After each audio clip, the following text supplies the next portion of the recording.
like to call to order the December 6th, 2021 meeting of the Space Coast TPO, TAC, and CAC meeting. And if you could stand and join with me in the Pledge of Allegiance. I pledge allegiance to the flag of the United States of America and to the republic for which it stands, one nation under God, indivisible, with liberty and justice for all.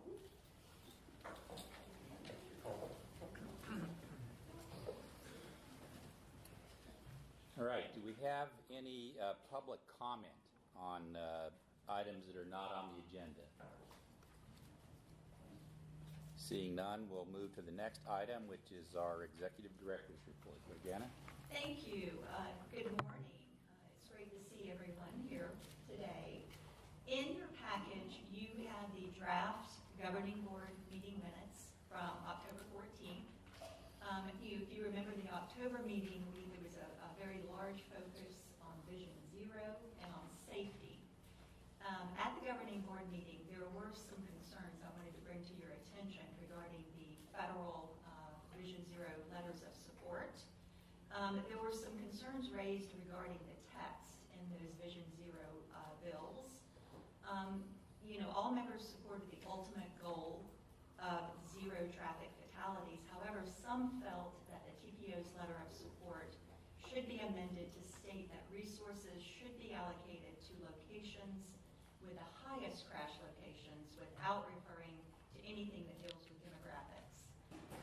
And so, there was language in those bills related to equity, due to communities of concern, and that, that is always an issue because communities of concern can be left out of the equation in some areas. But some of the members felt like that really did create divisiveness where it doesn't need to be. And so the governing board decided to table that item to amend the letter of support for this federal legislation. And so that will be going back to the governing board on Thursday. So I did want to let you know about that. And just on that note, we talked a lot about safety at the last meeting. And since we last met in October, there has been 15 fatalities and 47 serious injuries here in Brevard County. So just if you don't think we have a serious problem, just look at that. And that is absolutely unacceptable for us here in Brevard County. So we will continue to keep fighting the fight, and we're really very hopeful that as we move through implementing the Vision Zero Action Plan, we're going to see a big change.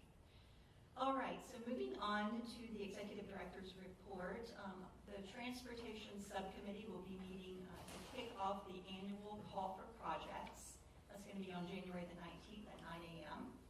We will also be discussing opportunities for upcoming grants. As you know, we have a 5-year infrastructure bill that has a lot of transportation infrastructure funding in it. And we are all really excited about that. In that bill, there are a lot of different grant opportunities. So we want to start having that conversation and those discussions with the subcommittee on January the 19th, and just kind of talk about how we can position ourselves to bring some of that money into Brevard County. These federal USDOT grants, they're not easy to apply for, and so we have to set ourselves up for success. All of the grants, many of them require a match, and it's a 5-year infrastructure bill, so we don't necessarily have to do it in the first year, but when it comes to the grants, we can set ourselves up in the coming years to be able to apply for that funding. So now is the time to start that conversation. Other than the fact there's a lot of money coming to Florida, we still do not know how it's going to trickle down to the TPO, to the local municipalities, to DOT. And so a lot of that is still needs to be fleshed out, and I think that DOT will let us know. And they've, in the last stimulus package, they were very good about having routine meetings with us to discuss that. So I'm looking forward to those conversations. Also on the same day in the afternoon, January the 19th, staff will be conducting member orientation beginning at 1 p.m. at this same location. And this is for all new members and existing members that would like a refresher. Registration will be forthcoming, and I will tell you, attendance is highly encouraged. It's an opportunity to kind of remind each other why we're here, why you're spending 2-3 hours out of your day to be here, and how important the recommendations coming from these committees are going to the governing board. And it's an opportunity for you to really ask questions. You can ask the hard questions too. That's what it's about. It's for us to learn and do better and be better in transportation here. So I highly encourage you to attend that meeting. So coming up on February the 3rd, FDOT and the TPO will be hosting a Vision Zero Safe Systems Symposium. This will be a full-day event for transportation professionals and any TPO members that would like to attend. I think we can have up to 100 people. It will be here at this location. And there is a brochure on page 13 of your package with more information. And that registration, I did see it come out just over the weekend or on Friday. That will be coming your way if you would like to go ahead and sign up for that. Lunch, there will be an opportunity to purchase lunch for that event as well. And so, Mr. Chair, that concludes my report. Thank you. Do we have any questions for Georgiana? Yes. I read in the news that the governor was talking about a gas tax moratorium temporary. How does that affect any planning of the future within our world if that does come about? That is really a little unclear to me, and I don't know if that's something Catherine can perhaps talk about as she discusses the FDOT Transportation Tentative Work Program. I do not think that's going to affect our transportation funding, but perhaps Catherine can kind of talk a little bit more about that. Thank you. All right. Any other questions? Okay, that will move us to item 4, our consent agenda, consisting of 3 items. Approval of our meeting minutes of both bodies from our last meeting in October. Resolution 2210 on a U.S. Bike Route 1 realignment. And approval of our meeting calendar for next calendar year. So from the TAC, anybody like to pull any items from the consent agenda or to move the consent agenda?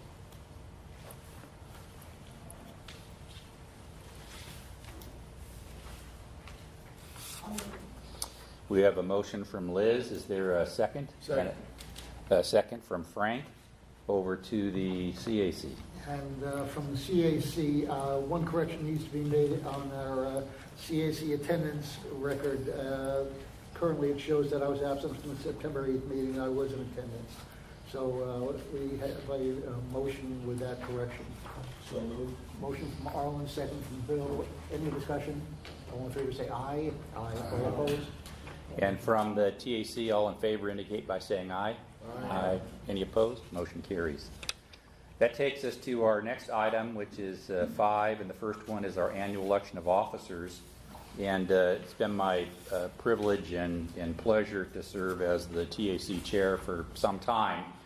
However, I'm going to be retiring in August, and so would not be able to serve a full year. And so my suggestion, and would certainly make it a motion if that's okay with the group, to have Cliff Graham, our longtime vice chair, even though he's absent today, to be the chair of the TAC for 2022. So that would be my motion. Motion to approve. And we have a motion from Frank and a second. We have a second from Jenny, and let's go ahead and vote on that before we go over to the CAC. So all in favor indicate by saying aye. Aye.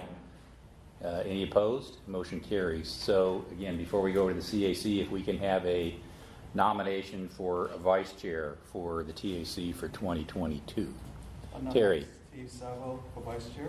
We have a motion for Steve, Is there a second? Second. We have a second from Jared. Any discussion on the motion to have Steve be our vice chair for 2022? Seeing none, we'll call for the question. All in favor indicate by saying aye. Aye. Any opposed? Motion carries. Thank you, Steve. Appreciate that. Now over to the CAC. Okay, and from the CAC, do we have a motion or nomination for chair? Peter? I'd like to nominate you. I'd like to second that. We have a motion and a second. Any other nominations or any discussion? Seeing none, all in favor say aye. Aye. All opposed? Motion carries unanimously. Thank you, gentlemen. And for vice chair, we will need a new vice chair as David will be leaving us, sadly. So do we have a nomination for vice chair? Anyone? Do we have any volunteers? This is the way I got elected. Exactly. Yeah. Bill, I believe you've been in attendance, I think, at all the meetings, I believe. Would you consent to be vice chair? Sure. Okay. So, Bill has volunteered, thank you. Bill and I will be drinking at Sunset Grill tonight. Do we have a second? I'll second. Okay, we have a motion and a second. Any other nominations or discussion? All in favor say aye. Aye. All opposed? Motion carries unanimously. Thank you, Bill. Very efficient, CAC. We appreciate that. He just didn't know to step 1 foot back. Exactly. All right, that takes us to item 5B, which is a resolution 2211, which is an amendment to the TIP. So we have a presentation on that one? Yes, I'm just going to run through these projects real quickly. The Florida Department of Transportation has requested several amendments to our currently adopted Transportation Improvement Program. And for your reference, they are all listed on page 45 of your agenda package. There are 9 projects that I'm going to run through. The first one is the NASA Parkway West project. It's and then the one right underneath it is the Kennedy Parkway. They are both planning studies or reports that's going to determine the design and the maintenance needs of those 2 corridors. And of course, jurisdiction and responsibility will be transferred from NASA to the Florida DOT. And the planning study is for fiscal year 2022. The next 3 projects are ITS projects, or Intelligent Transportation System, for Malabar Road, San Felipe Drive, and Emerson Drive. They are for the design phase, and they're all City of Palm Bay projects funded with the TPO's federal funding. And they're for adaptive control systems, fiber optic cable, closed circuit TV, to help the corridor function more efficiently, and also involves a safety component as well. The next project, State Road 501, which is Clear Lake. It's from State Road 520 to 528, the beach line. This is a safety project. It's a resurfacing project that the department is designing into a larger safety project with federal stimulus funding.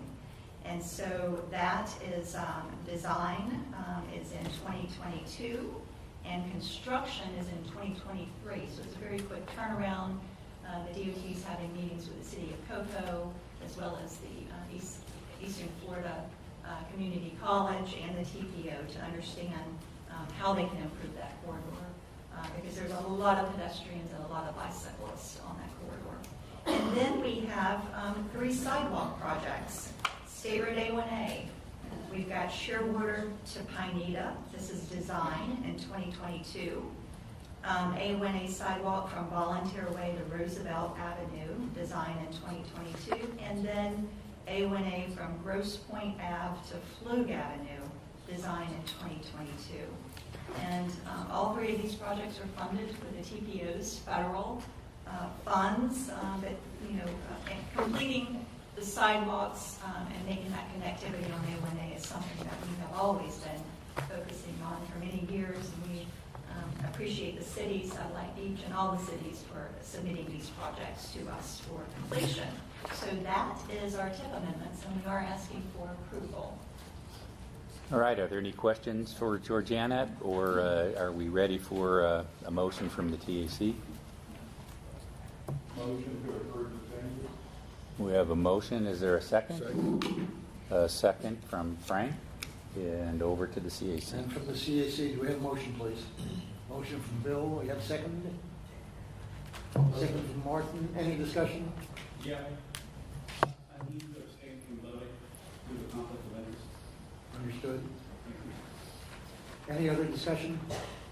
All in favor say aye. Aye. All opposed with Gil abstaining.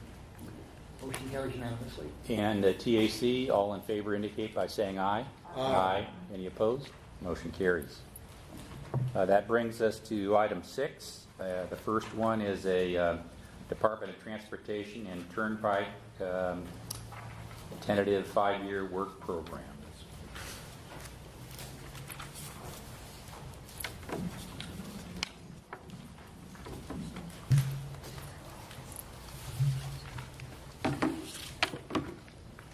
Good morning. Lisa? Yep. All right, good. Well, good morning, everyone. I'm Kathy Alexander, Program Management Administrator at District 5, and thank you for the opportunity to be here to share on the Tentative Work Program. What is the work program? It represents our transportation project needs for the upcoming 5 years. So what we're talking about here is fiscal years 23 through fiscal years 27. These are transportation needs that encompass various modes. We have seaport, spaceport, airports, bike, ped, pedestrian, transit, roadways, structures. These are all the projects that are represented in our 5-year work program. And explicitly, the activities that are covered include preliminary engineering, design, right-of-way, construction, and any other supporting activities to deliver those projects. What happens is we gather all of our district priorities, and we also coordinate and collaborate with a lot of the local stakeholders, our partners, our MPOs and the TPOs to gather their priorities as well. These are all compiled to develop the district tentative work program. These are then combined with all the other districts to become the statewide tentative work program, and that goes through a process of formal review and approval by Tallahassee and the governor, and it becomes adopted July of the following year. So we manage our work program in terms of fiscal years, and the first year is fiscal year 23, and that encompasses the time frame of July 1st of 2022 through June 30th of 23.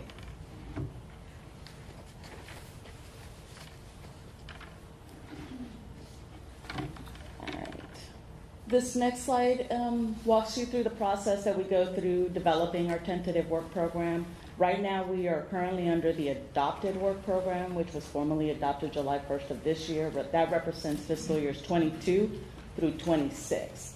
So July 1st, not only does the work program become adopted, it also is the time frame where we embark upon developing the tentative work program. All the collaboration and coordination begins to take place at that time. Let me go back just to explain a little bit. So the first year of adopted work program is fiscal year 22. That is also known as the lockdown year, and it's set that way for budgetary purposes. That means that if there's any kind of changes that need to happen to that lockdown year, it needs to go to Tallahassee for formal approval. So what happens when we start to develop the tentative work program, the first year drops off. All of the years shift over to the left, which are all of our common years, and then a new 5th year gets added in the back end. That is essentially the tentative work program. So it represents fiscal years 23 through 27. This normally happens through the later part of the year. Like I said, we start July 1st with all the coordination. There's actually a lot that happens before that. Like you heard, there's the call for applications and projects, and there's a lot of coordination on updating schedules, estimates, as well as costs and timeframes and activities and scopes for projects. So really it embarks when we can start programming. And that's also when we meet with a lot of our local agencies and partners to discuss some of the projects and the applications that are going to be included in the tentative work program. So we combine everything for the upcoming 5 years, and we develop our tentative work program between the period of July and usually depending the September-October timeframe. These are the formal activities that happen to develop the work program. It also explains the actual review and approval. Some of these have already passed. So what happens July 1st, like I mentioned, is when we start off. It's also when we receive the project priority list from our MPOs and TPOs. A lot of collaboration and coordination happens during the summer. One key activity that you see here is the Florida Revenue Estimating Conference. And this is crucial because it is from this conference that we receive the information for our allocations of revenues that's going to support the tentative work program. We need to have the funding in place in order to be able to accommodate all of the needs for the district. Then we also hold a work program public hearing where we share this information with the public. And there was a 2-week period for public comment with a due date of November 12th. And there's also a due date for comments if there's any objections from the MPOs and TPOs, and that was November 19th. So that's all in the past. Right now, our Secretary of Transportation, is reviewing our tentative work program. That'll happen this month. And then the statewide tentative work program will be submitted to the governor, and ultimately it'll go to the legislature for review as well. Included in there is also a review by the Florida Transportation Commission. They hold a public hearing. This is where they actually compare the statewide tentative work program against the priorities for the state overall. It'll go to legislature for review, and that session begins January 11th through March 11th. And ultimately, it'll go to the formal approval by the governor, and then the adoption July 1st of next year. So you can see it takes a long time as we're going through all of these reviews, the process of developing the formal review. They check it for compliance as well as any fiscal, as well as administrative requirements. And then once it's adopted and approved, once it's approved and adopted in July, then we become the adopted work program. But it's an extended period of time, so as much as work as we do to prepare, it's still subject to change. As we look at Brevard County, and actually the funding that we have represented in a 5-year work program, you can see that it's over $969 million. The breakdown per year, as you see there, is an average of about $143 million per year. Breaking it down further into the type of projects that are represented in the 5-year, you see we have safety projects. This would include any roadway, turn lanes, lighting. Here we have, this is a total for the 5-year, is $13.5 million represented in those type of projects. Capacity, this would be your widenings, additional lanes. For Brevard County, we have over $83 million that are represented in the upcoming 5 years. Preservation includes our resurfacing, bridge rehabs, and replacements. Now, this is key. This is one of the priorities that we have to include in the tentative when we start developing it. And the resurfacing lane miles is one of the key things. We have to meet certain targets by statutory requirements, so that's why that is crucial as well. We have 3 major resurfacing projects that are within Brevard County, but the total that is being programmed in the upcoming 5 years for preservation is a little bit over almost $231 million. Next, we have multimodal, and this includes projects within aviation, space, transit, and seaport. And we have some projects that are represented in the area of spaceport. There's also transit and airport. The total for 5 years within multimodal is almost $539 million, as you see there. Operations, this would be anything, traffic operations related, ITS. It could be signal upgrades, other operational improvements. And within the upcoming 5 years, we're programmed right now almost $12 million. Bike ped, this would be sidewalk and trails, and that is represented almost $24 million in our tentative work program. And lastly is miscellaneous. These could be just drainage isolated improvements, landscaping. There's also studies that are being performed. There's a rest area project on I-95 that is taking place in the upcoming 5 years. So there's about $67 million worth of those projects represented in the 5-year work program. All right, if we break into some of the key projects, we won't go over all of them. Everything that's represented will take a long time, but here are some key ones. We have John Young's Heritage, Ellis Road. This is a top 1 priority. We have right-of-way and construction program for this project within the upcoming 5 years. The total that's represented there is about $37 million. If I could just jump in there too and express some real thanks and appreciation. This has been the number one project in Central Florida for some time, and to see some construction dollars allocated is very heartwarming. Yeah. So we appreciate that. One minor comment, I noticed it's called St. John's Heritage Parkway. The name of the street is Ellis. I think everybody sort of knows it at Ellis. Both Melbourne and West Melbourne have a fair number of businesses that even after the acquisition will still have an address on that road, and so I wouldn't want to scare anybody by calling it St. John's Heritage Parkway, but I think because it's known throughout the region as Ellis, I would suggest that the name of the project remain Ellis, so that people don't get confused it's a different project that aren't from Brevard County. Noted, thank you. Yeah, and it is shown as construction in fiscal year 26. Not all the funding is currently programmed for that project, it's just as a placeholder, but I think what that represents is that there's obviously the urgency that we want to make sure that the project will continue to have coordination so that we can get it funded and constructed. 2 additional capacity projects you see here, also priorities. We have State Road 528, 524 Industry Road to State Road 3. This is an add lanes reconstruct project. Right-of-way is funded there for the years that you see 24 through 27 for a little over $10 million. And then on the right-hand side, you see 528 from East to 3, Courtney to Port Canaveral Interchange, also add lanes and reconstruct.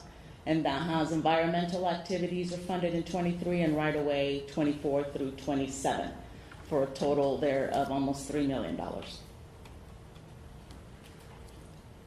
Last capacity project I'll touch on here is a key project is State Road A1A from International Drive to Long Point Road. Right-of-way is funded 23 to 26 on that project.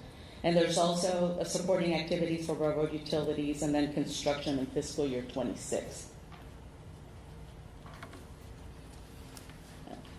Another big project, this one is operations related. It's the TMC, the Brevard. This is the Traffic Management Center. This is priority number 2. Construction for this project is programmed in 24, and the total for that is $9.5 million. A couple of trail projects we wanted to highlight. Here we have the Space Ghost Trail from Merritt Island National Wildlife Refuge to west of Kennedy Parkway. Like I mentioned, it's a bike trail. This has environmental activities in 23, and the construction is funded in fiscal year 27. And on the right-hand side, we have another bike trail project. This is construction in fiscal year 27 with an amount of over $3.5 million. We did have a few advances. These means projects that moved up earlier in the tentative work program. The first project you see there is, that project that you see there is 433655-1, and that is the NAD turn lanes at US 192 and Hollywood Boulevard. Construction on that advanced from fiscal year 24 to 23 at the request of the TPO. A couple of deferrals. Some of them were capital grants. They're not noted on here. There were capital grant projects that were, or grants that were deferred. One for Brevard Arthur Dunn Airport. However, a project deferral is the one that you see here, and it's really just an administrative. We had to defer this due to the infra grant agreement between NASA, FHWA, FDOT, as well as Space Florida. The Space Commerce Way widening, is being deferred for 22 to 23 just to line up those schedules. And I do want to draw your attention here to the last link. That is our work program public hearing information. If you wanted to get additional information about projects or the entire list of Brevard County programming is available at that link for you. And with that, I'll go ahead and open up for any questions. Big question is earlier. Yeah, I had a note on that. Sorry, I apologize. I skipped over it. We don't know exactly what that's going to be, what the impacts are going to be. Obviously, gas tax is something that supports our allocations for the district, for the state. So if there is going to be a reduction or a hold on that, it's likely that it will impact what revenues we're going to have available in order to support our projects. But we don't know exactly what that's going to be.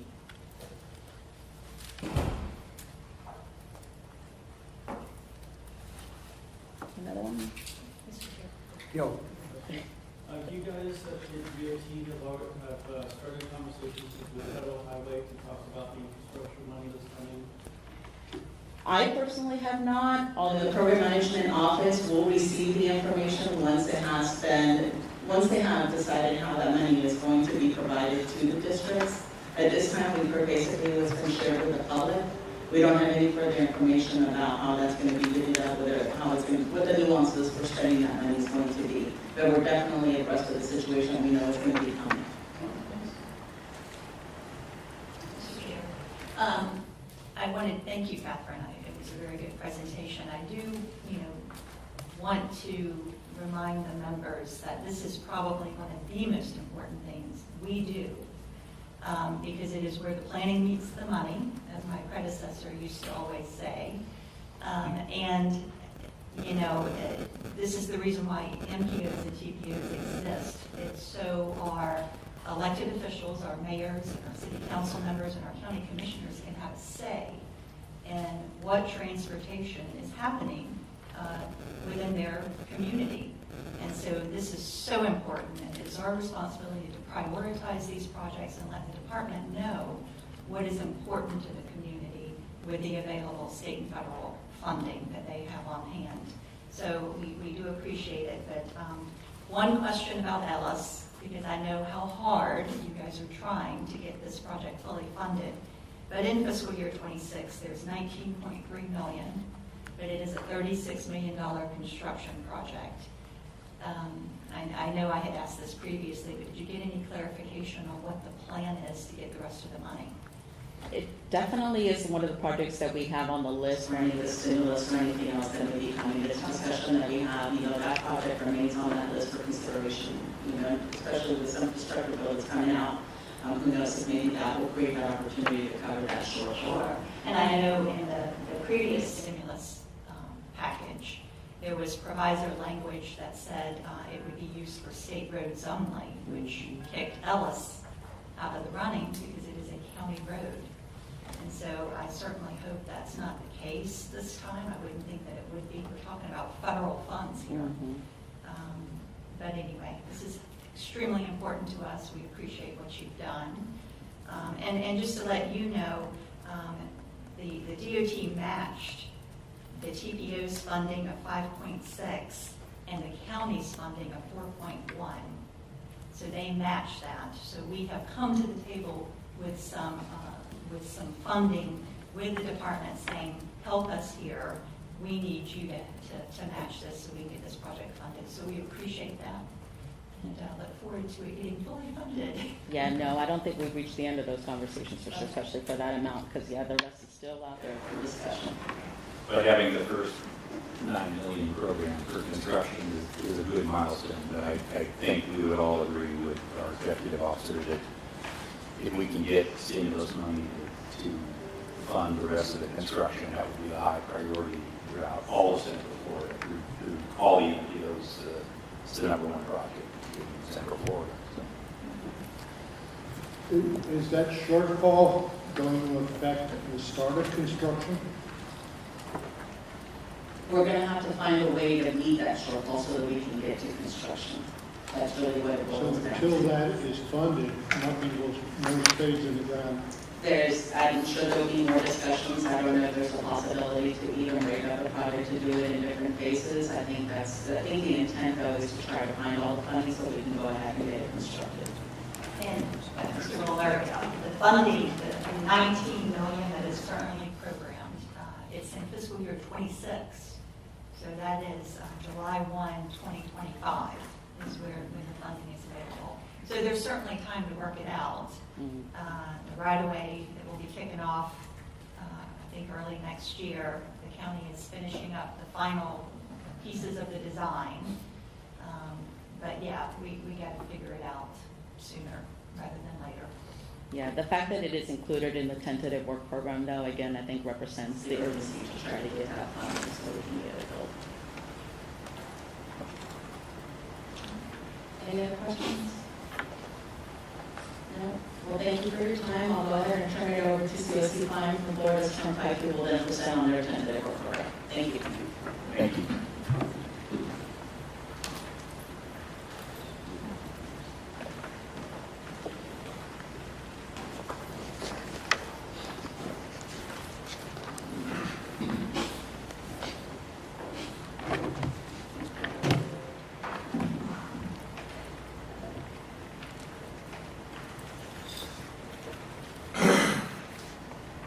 Good morning, committee members. My name is Kelsey Fine. I'm Turnpike's MPO liaison. So I would like to thank you guys for the opportunity to present the Turnpike's Tentative Work Program for fiscal years 2023 through fiscal year 2027. In Brevard County, the Turnpike is proposing to fund $24.4 million in major projects. Included in your agendas is the work program summary. It's a blue sheet. And I wish I had mine with me so I could show you. But that blue document actually highlights the Turnpike's major projects, minor projects, current construction projects, and upcoming PD&E and design efforts for all of FDOT District 5. Florida's Turnpike system consists of limited access facilities and provides Florida's residents and visitors with a safe, efficient, and affordable means of travel. Turnpike facilities are located in 6 FDOT districts and 19 counties. In Brevard County, we have the Beachline Expressway East. The Turnpike's mission is to help meet the state's growing transportation needs, ensuring value to customers, protecting investors, and managing the Turnpike system in a business-like manner. With this mission in mind, the project that I will discuss today supports the Department of Transportation's vital few core areas, which are improving safety, enhancing mobility, and inspiring innovation. This slide illustrates how the Florida's Turnpike receives revenues and processes expenditures. Revenue is collected through user tolls and concessions at our service plazas. We do not receive any revenue from gas taxes or any other taxes. According to our bond covenants, the Turnpike must first pay for operations and maintenance costs. These include the cost to collect and process toll payments. Then we must pay off debt on the bonds issued to construct major projects. It should be noted that due to our high credit rating, the Turnpike has historically benefited from some of the lowest borrowing costs in the toll industry. After that, we invest revenue into renewal and replacement, such as resurfacing projects or other recurring improvement costs. Finally, the Turnpike uses the remaining funds to pay for capital improvements such as widenings or interchanges. The Turnpike has various ways of determining how projects get funded depending on the project type. All our projects must demonstrate a transportation need and are prioritized accordingly. Widening and interchange projects are ranked in priority through an annual effort that looks at observed traffic data and future projections across the entire system. Expansion projects must meet environmental and economic feasibility as part of the prioritization process. Of course, stakeholder input is very important and is considered throughout the project development process. Of course, there is one major project in Brevard County programmed in the Turnpike's Tentative Work Program, and it is Project 442-876-1, which is a newly added ITS, or Intelligent Transportation Systems Improvement Project, on the Beachline Expressway East. And this project has construction funds in fiscal year 2024. The proposed improvements consist of replacing the existing Intelligent Transportation System, ITS, along the Beachline Expressway East, State Road 528, and State Road 520 from 520, State Road 520 to Industry Road, Clear Lake Road, State Road 524. A new roadway lighting system will also be installed at the Industry Road, Clear Lake Road, State Road 524 interchange. The project spans both Orange and Brevard County, so it goes from Orange County to Brevard County on State Road 528, and includes installation of fiber optic backbone, conduit, pull boxes, splice vaults, cabinets, switches, microwave detection systems, dynamic messaging signs, roadway weather systems, and closed circuit television. For more information on all the Turnpike's tentative work program, you can visit the FDOT work program public hearing website and download the FDOT District 5 public hearing report when available. Turnpike projects in Brevard County can be found in this document. Thank you again for the opportunity, and if there are any questions, I'll be happy to take them now.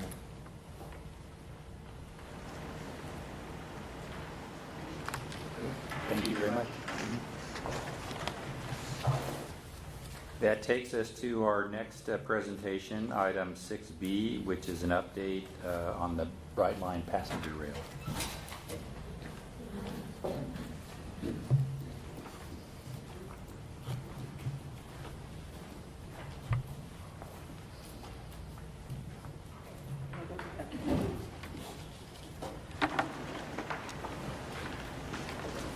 Good morning, everyone. I'm Katie Mitzner, Director of Public Affairs for Brightline, based here in our Central Florida office at Orlando International Airport.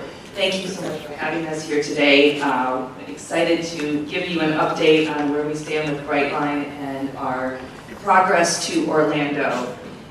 You sit in a very unique spot here in Brevard County because you actually straddle what we call on our technical side our zones 4 and zones 3. And so you've seen a lot of the work at 528 and 95 that's taking place, as well as along the crossings that go from Cocoa on south. And so we have a lot to update you on, and I know you've seen a lot of the work that's taking place. With me today is Sheldon Showalter with HNTB. He is with our Zone 4. He's an assistant project manager. And since this is a technical group, I always like to bring an engineer with me to answer any technical questions that you have afterwards. So Sheldon will be here to answer those questions as well.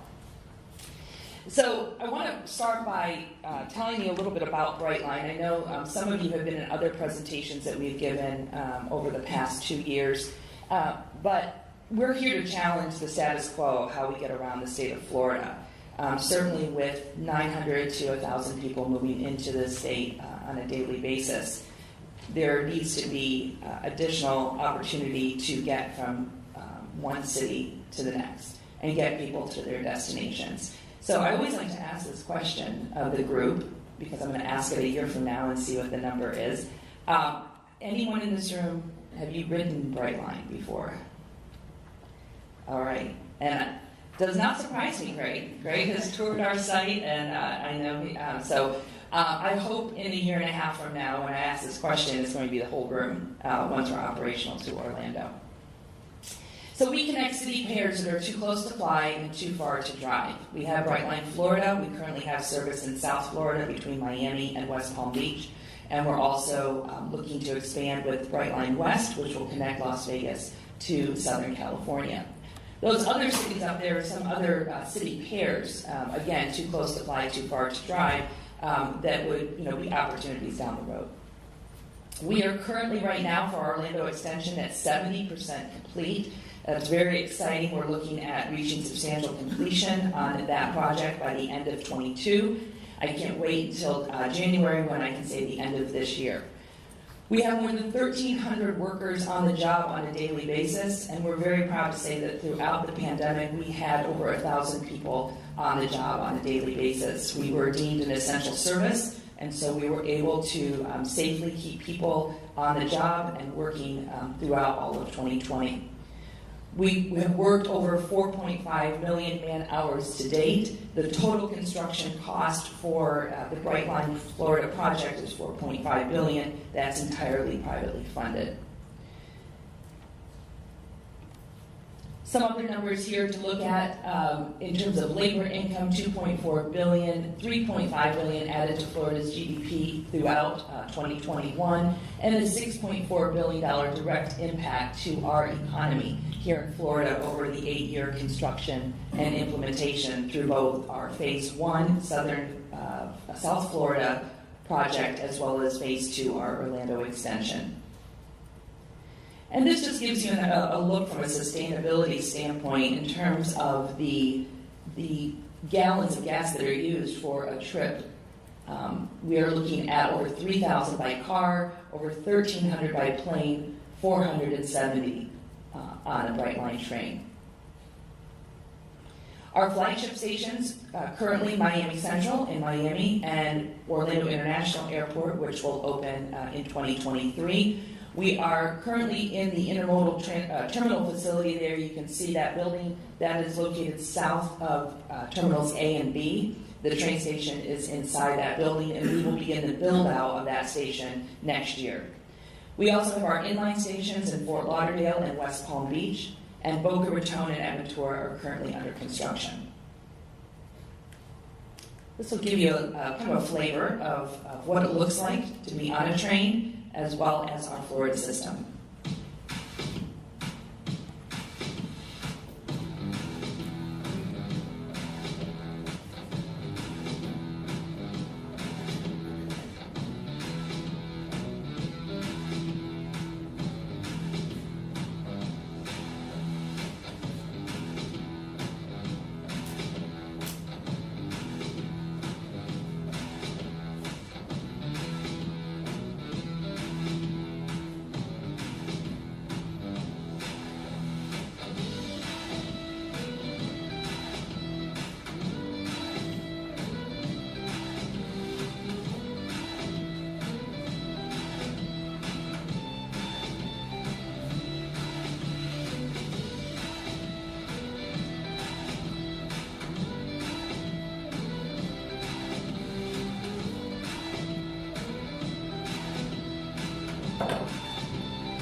So that gives you a little flavor of what it looks like here in the state of Florida, our current system, and our future system to Orlando.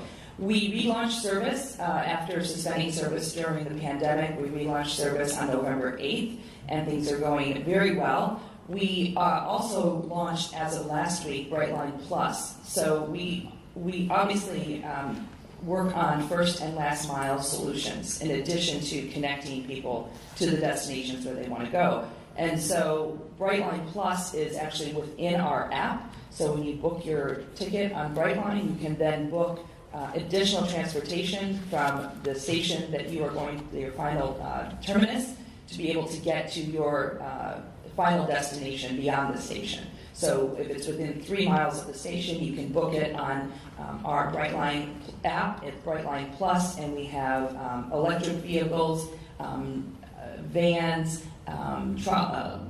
other vehicles that are all driven by someone. It's not a car rental service, but they're driven by someone. They'll meet you there at the station and take you to your final destination. Just a quick mention on Brightline West. This will connect Las Vegas to Victorville, California. These will be entirely electric trains with top speeds of 200 miles per hour, and we'll turn that 5+ hour drive. If anyone, like I have had the pleasure of driving between Las Vegas and LA, you know that it can go anywhere from 4 to 8+ hours, depending on traffic. That will be a 180-minute train ride over the 260-mile trip.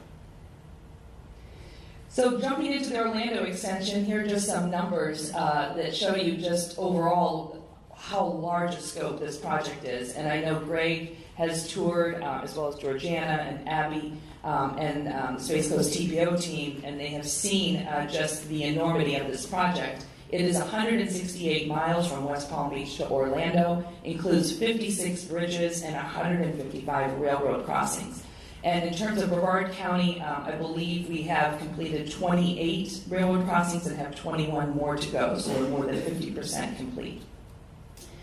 6 million cubic yards of rail embankment fill that we are using. If you, and I'm sure you have, been on 528 east of 95, you know the conveyor belt, the conveyor system that's over 528, that is actually bringing fill from our borrow pit on the north side of 528. It was in partnership with FDOT that we were able to get that conveyor up and running. It's saving 67,000 truckloads of fill that would have to go on the roads 528, 95, 524, and back over to the south side of 528. So that is, that's been critical, and innovation like that our contractors have brought to us has saved time and money on this project. This is going to give you a sense of where we're at in terms of the Orlando project. We like videos at Brightline, if you can tell. And so I'm going to go ahead and narrate this. This does have a little bit of music underneath it, which isn't coming through. But this is the vehicle maintenance facility located south of Orlando International Airport. It will be, it is a state-of-the-art train maintenance facility. It's certainly the most advanced in the southeast, and some would say the country. This is the corridor through Orlando International Airport. I have another video here in just a minute that will go into a little bit more detail, because we actually have reached substantial completion on that section already. And that if you've driven around the airport, you now have a new ramp to get off at Cargo Road. We have a new roundabout. That's all work that we have done as part of that project. And then we have the corridor that goes from OIA to Cocoa, 35 miles, going along existing 528. The 520 bridge, you can tell this video, we're in the process of updating it because we've made considerable progress on these bridges, including the St. John's River Bridge. And we know that the 95 bridge is now, has now been constructed, so, and that is the arch structure, which I'll talk a little bit more about in a few minutes.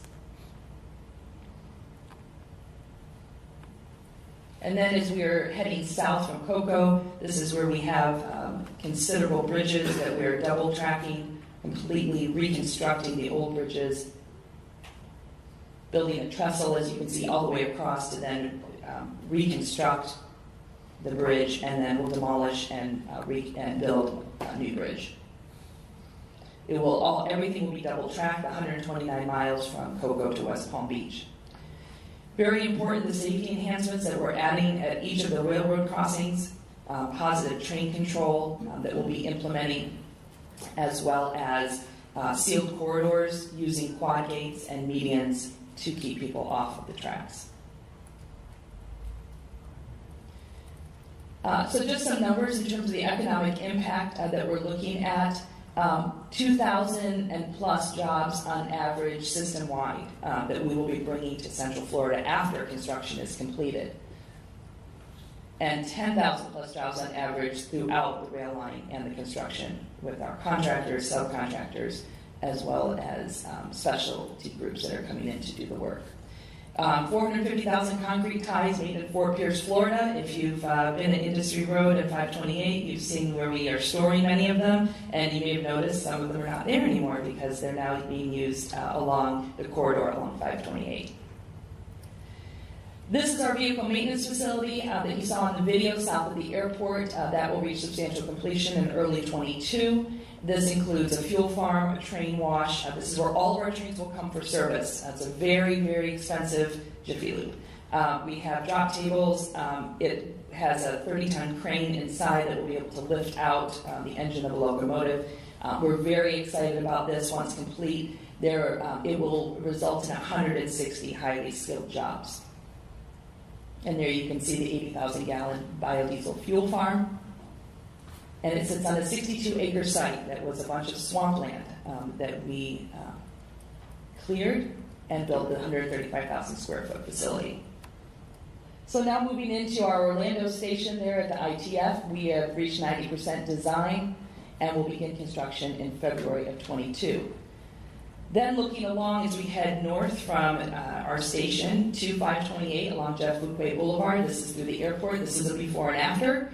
We now have double track and we've reached substantial completion on that, and final completion is expected in January. Those are some additional photos. On the far right corner, top right corner, you can see the cargo road, the brand new ramp and interchanges we built there. The bottom corner are the tunnels that we built through. So the Jeff Luque Boulevard will go over, in addition to another tunnel that could be used for future light rail expansion. And then you can see the people mover that goes over the double track, and we also go under taxiways as well. So this will give you, this is a brand new video of the substantial completion on the airport corridor.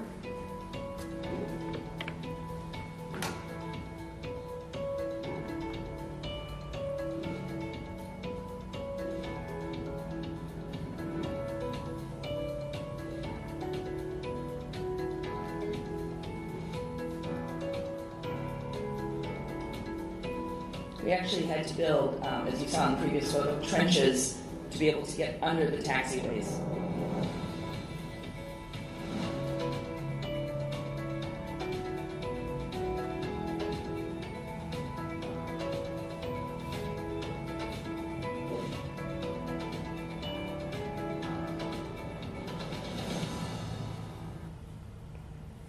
So moving into Brevard County, you can see we have in the top middle photo is the arch structure at 528 and 95. It doesn't look like that anymore because we have now covered it up. And we have currently the northbound 95 to eastbound 528 bridge that goes over that arch structure. We'll be doing a full traffic shift. Right now it's scheduled in the next week. For eastbound. So in about 2 weeks, you will now be driving on eastbound 528 going right over that arch structure.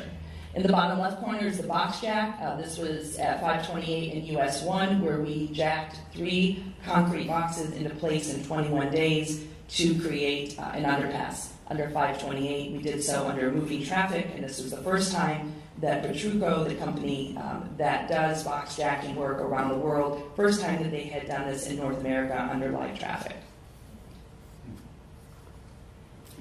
So here's just some upcoming dates. We have the traffic shift, as I mentioned. We're looking to do this around December 9th. Obviously, dates are always constantly moving. For those of you who receive my advisories, that's why they're sent out on a weekly basis. We also have a southbound I-95 closure that will be coming up next week. And then the eastbound ramps to US 1, we have closures scheduled actually for tonight is the date that I have. And then looking ahead for what we call Zone 4, we have railroad crossings at Rosa L. Jones, Barnes Boulevard, Mico Road. We also have Senny, Prospect Avenue, and then Valkyria Road, which actually was completed last night. And then the bridges. We have the East Melbourne Avenue that is shut down right now in Melbourne, north of Crane Creek. That will remain closed throughout 22. And then we have work at the additional bridges, as you can see there, throughout Brevard County down to Indian River. And so, as mentioned, in this corridor from Cocoa to West Palm Beach, 129 miles of track going through 5 counties, 19 bridges and 2 structural underpasses. As I mentioned before, the safety enhancements at the grade crossings, from new sidewalks and curbs, dynamic envelopes, new striping, pedestrian gates, quiet zone compatible, positive train control, enhanced signage. And we are beginning to do, actually we've already begun the cutover work down in Palm Beach County to actually commission the second track. So earlier this year, actually this fall, we were out in Sacramento, California, highlighting our train sets that are coming from the Siemens facility there. We've ordered 5 new train sets that will join our existing 5 train sets for a total of 10. And very, very exciting. This is Brightline Red, as some have referred to it, in the top right corner, which actually came through Brevard County just a couple of weeks after we were out there. These trains are built entirely here in the U.S., 160 suppliers from 27 states. And this train set came through, let's see if this will work here. This came through COCO in October, on October 14th. It was towed by a freight locomotive.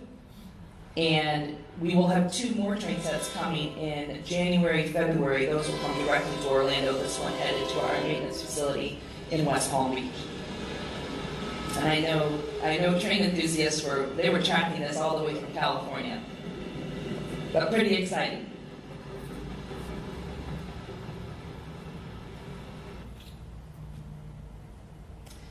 So with that, I'd like to open it up for questions, and thank you so much again for having us. And Sheldon will come up here as well, should you have any technical questions to ask.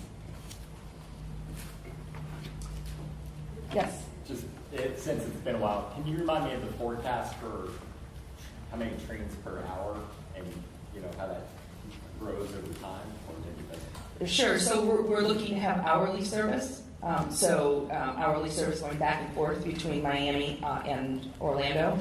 So looking at, again, once operational full service, you'd be looking at, it would be, 16 trips, 32 round trips a day. We don't operate 24/7, so while the scheduling hasn't been set, trains would begin, running 5:45, 6 a.m. until 10:30 at night. Mm-hmm. Yes. Hi, Katie. Hi. So this is an easy softball one for you. When you completed construction of phase 1, how long did it take you to go operational? And can we apply that same time to your completion at 2022? When can I ride the train? Well, that's really a softball question, but so Wait till my next one. okay. So we are going to reach substantial completion at the end of 22. Okay, and then we begin the FRA testing. Yes. And so that is expected to take a couple of months. We don't have anything firm yet because obviously this has never been done before in terms of passenger rail of this magnitude. 168 miles from West Palm to Orlando versus, I believe, 67 miles from Miami to West Palm. So we're looking to begin service, though, sometime in early 23. Okay, great. And then, of course, the $64,000 question that everybody wants to know. Yes. Where's the station for TPO? Okay. And when? So no site has been determined yet, but we are working. We're working with the Space Coast TPO. We're working with the communities. We've met with different communities. We know that is the question of the hour is where will additional stations go, and it's part of our strategic vision that we will bring a station to the Space Coast. So our focus though right now is getting to Orlando. Got to be running trains first. We've got to be running trains first. Absolutely. Yes. Yes. You're going to be finished in 2022? Correct. Is that the 2 rails? Correct. So throughout the corridor, we have double track completed in many locations. Right. But though that second track has not been commissioned yet in Brevard County. That double track is not used yet, but it will be commissioned prior to us going into service. So at that point, freight trains will could operate on both tracks. And then we will begin our service with passenger rail in 23. And once those tracks are commissioned, then test trains can be on those tracks as well. And what's the ratio between passenger and freight? In terms of number of trains? Yeah. So we will be operating hourly from a passenger. That's 36 round trip. A little bit less than I think we're looking at, and I don't quote me on the exact number, but it's 16 around 16, 15, 16 round. How much is passenger and how much will be freight? Well, the passenger will be hourly, and then freight would be based on their schedule. And do you have an idea? I from the freight. As far as I know, yeah. Unless Florida East Coast Railroad makes a change, I mean, you're going to continue to see freight traffic at the rate that you see it now. About 10 trains a day. So it's going to be whatever they're running now. What you would be adding in is these hourly Brightline trains coming through, which are much shorter. Correct. We'll go through the crossings Well, very freight quickly. freight can be used both, on both tracks. Yes. That is So- correct. So you have a capacity build in there. Yes, From there's what an you have opportunity now. for future capacity, but right now, they're beyond us running. There's no immediate, at least we're not aware of any immediate increase in the freight traffic that Florida East Coast Railroad. And so Might have. we have 32 passenger trips, or a little less. And how many in freight? So how many trains are gonna go back and forth Well, every hour? So I can only speak to the Brightline, in that it will be hourly. I mean, Greg, you mentioned how many freight. Yeah, it's anywhere from 6 to at most 10. It depends on the economy. Right now, of course, we're down. You know, we all, at least in Brevard County, we all know, I call it the money train, the rock train, right, that terminates up here at City Point. If you think of pre-Brightline, FEC was a single-track railroad with passing sidings that allowed the freight trains to pass one another. All aboard Florida, Virgin, and now Brightline, they're coming along, and in order to increase that capacity, they had to double track. If you're going to run, 16 passenger trains each way a day, along with being able to maintain that freight, then they needed that double track. So, I've ridden Brightline. It's quiet, it's smooth, and it's fast. When you look at it, if you put your stopwatch on it going through a crossing, it's not going to be very long at all. If you tie that in with their the positive train control, and then I think it was 2 meetings ago when we had the county IPS guys in here, and I was asking them about how the county traffic guys interface with railroad, not just Brightline, but with the railroad, because you'll notice, your lights will lock you out from being able to go across the tracks where they're co-located, but yet the through streets will let you go. For me, Michigan and US 1, when there's a train, like when that rock train's kind of moving a little slow going into City Point, that through north-south on US 1, it'll keep you green. So if you time it right, you can make up some good time if you pace the train. And the train will go through, as you mentioned, it will be going through much more quickly than a freight train. Our initial consists will be 4 cars and 2 locomotives.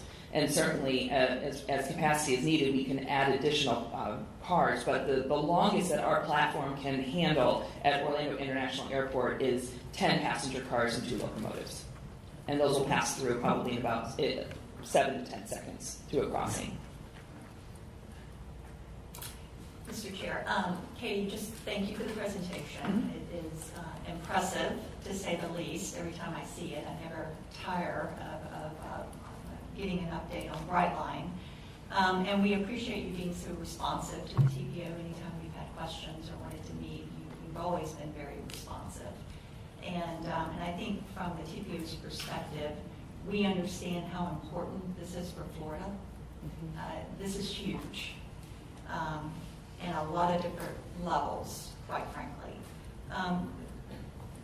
But as far as the station is concerned, for the benefit of the members, the other stations that have been implemented and are under construction, there has always been a match, correct? There's been some local funding that has come to the table. Could you share that so we know how, when we move forward, what it is that we need to do as a community to be able to eventually get a station here in Brevard? Sure. So what I can say is, with both Aventura and Boca Raton, without going into too many details that really are not in my wheelhouse, we work directly with those communities, and it was definitely a partnership. with those. In Boca Raton, we are building the station right next to the municipal building. And we actually had to relocate a community garden that was in that place. So we built them a new community garden there right on the other side of the road, so that that was not disturbed in the sense of they didn't have a community garden any longer. So we worked with the community on that.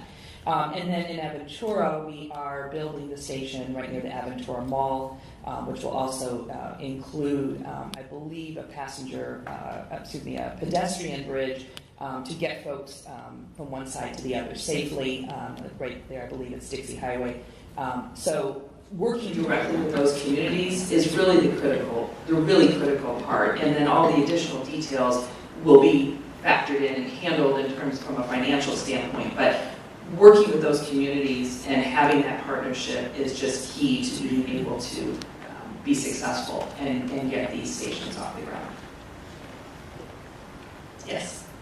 To add to that, what assets do you look for in the community when you decide on adding a station?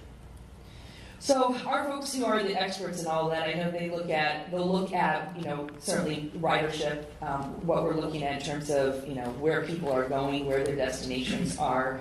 Right now we have stations in Miami, Fort Lauderdale, and West Palm Beach. And I sometimes I often get the questions from folks as to, well, who rides your trains? Are they tourists? Are they commuters? It's a combination.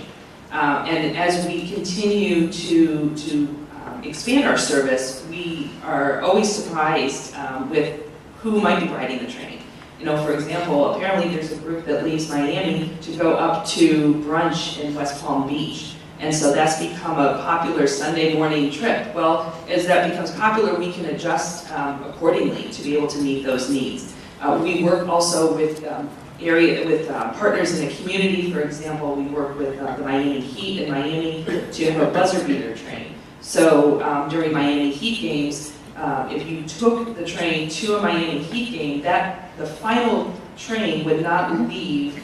The final train would leave a half an hour after the last buzzer. So if you took the train to get to the game at the American Airlines Arena, you could guarantee you were going to get a ride back, even if it went into overtime. So it's really a factor of, it's many different factors, looking at who would be riding the train, who are our partners in the area, what would be that need, in that particular spot. Vicki, Yes. along with the question of Brad, what attributes are in Boca that you need and necessary to have a station in Boca, frankly? Population and interest from the community to be able to get on the train and get to other destinations within South Florida, whether that's up the road to West Palm Beach or down to Fort Lauderdale or Miami. We have, for example, many attorneys will hop on the train and they can actually count those as billable hours. As they're sitting on the train doing work, they get to their destination in Fort Lauderdale and they can get over to the courthouse. So they can be more productive on the train than if they were sitting in traffic in South Florida. Yeah, So I'm a real estate appraiser from South Florida. So I appraised in South Florida for 40 years. I'm intimately familiar with Boca. I cannot believe that there's more of a demand in Boca than there would be for, let's say, the port here. Just to make that point. Okay. Brenda. So if there's no station in Brevard, the only station for Central Florida at the time will be Orlando at the airport, correct? Correct. So do you anticipate facilitating transportation between Brevard and Orlando that people want to ride the train, or do they just have to drive there? I think at this point it would be driving there. Now, as we launch service in Orlando, certainly we will look at many different opportunities, but I think as of right now, it will be driving. Thank you. Can you just remind me again the speeds of the train and where it transitions? Sure. So our top speed for the Orlando extension will be 125 miles an hour. That will happen along 528 as we go through the Desert Ranch area. Important to note that between Cocoa and the Orlando International Airport, there are no grade crossings. So we do not have any crossings throughout that 35 miles. We will hit speeds of 125 as we come through what we call the Cocoa Curve. I believe those speeds through that box jack there at 528 in US 1 will be around 65, 70 miles an hour. Then the top speeds that we could reach between Cocoa and West Palm Beach would be 110. Yes. Since I live in Cocoa, I was waiting for Greg to ask about the Cocoa station, but I was hopeful when I saw the crossing at Michigan, because there's 4 lines there, but I think two of them are for the rock going into the station there. I was thinking maybe they were putting into, you guys are putting in extra lines for future planning into a station in Cocoa, but I guess that's not the case. That was just the double line that you put in. Do you want to speak to Michigan? Sure. Okay. The transition point there between moving north-south on the corridor and moving east-west, we separate from the FEC tracks at that point. So as the project's coming up through Brevard County, there's double tracking for FEC that continues through the area there in Michigan and running north up past the City Point area. So we double track exclusively for FEC beyond Michigan. We'll have a whole series of crossovers that are being installed right now actually south of Michigan. And the two east tracks will be the FEC mains running north. And the access into the CMEX plant there at City Point will be off of that actually, between Michigan and 518.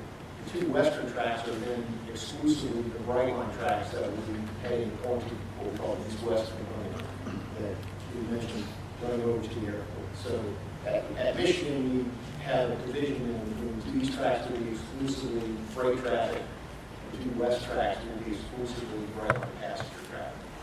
Thank you. I know that area was a possibility for, I guess, north of the 528 area. You guys own the possibility for a station as well as this property right across the street here that's FEC property. So that they still the 2 potential. You want to get me to commit to something? I don't know. I am not privy to where the possible locations would be.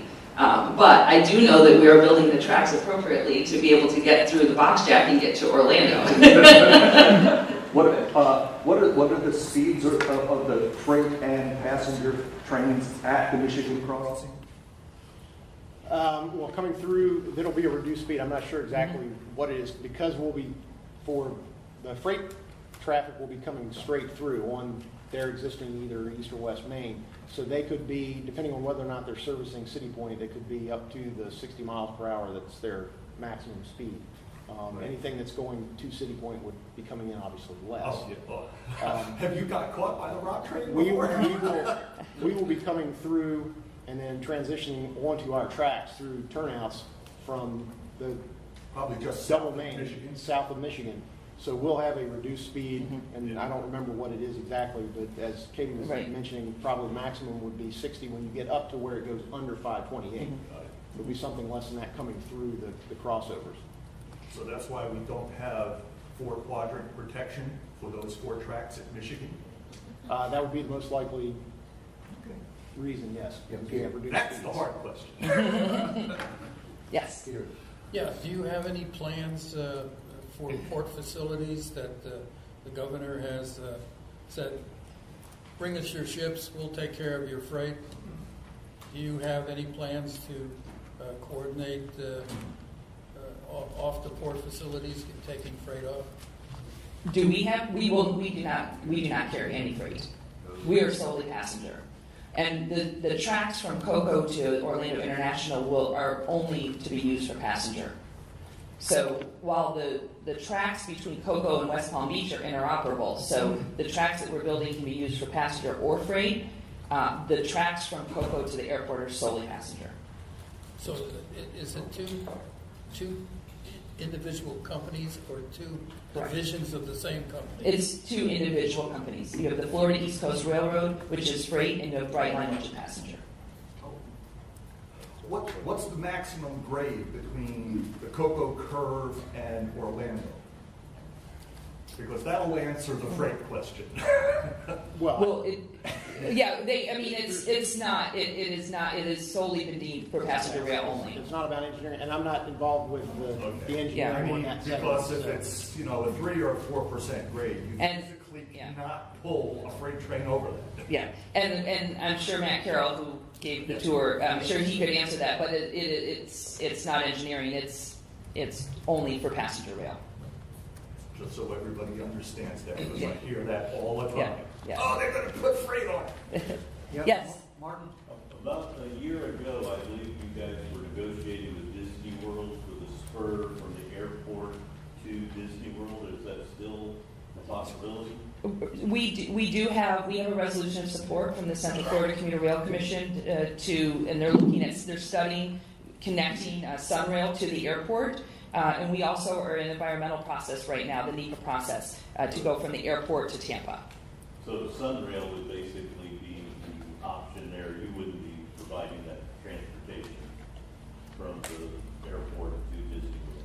Well, the airport to the Sunrail, we're looking right now at connecting Sunrail to the airport, but we're looking at a future expansion west, which could include additional stops. Yes. 2 questions. What's the speeds of the train going through Cocoa and Rockledge? Any of the areas where we're running, basically what we refer to as tangent track, we're running straight stretches. It will be 110 unless there's some operational reason for there may be reduced speeds in the area through Cocoa Rockledge because of the FEC yard there. But generally speaking, any place that we're running straight through, the maximum speed for the Brightline trains will be 110. The maximum speed for the freights will be the same as they have now, which is 60. So the crossing at Barton could see 120 on Brightline train? 110. 110. Would be the maximum.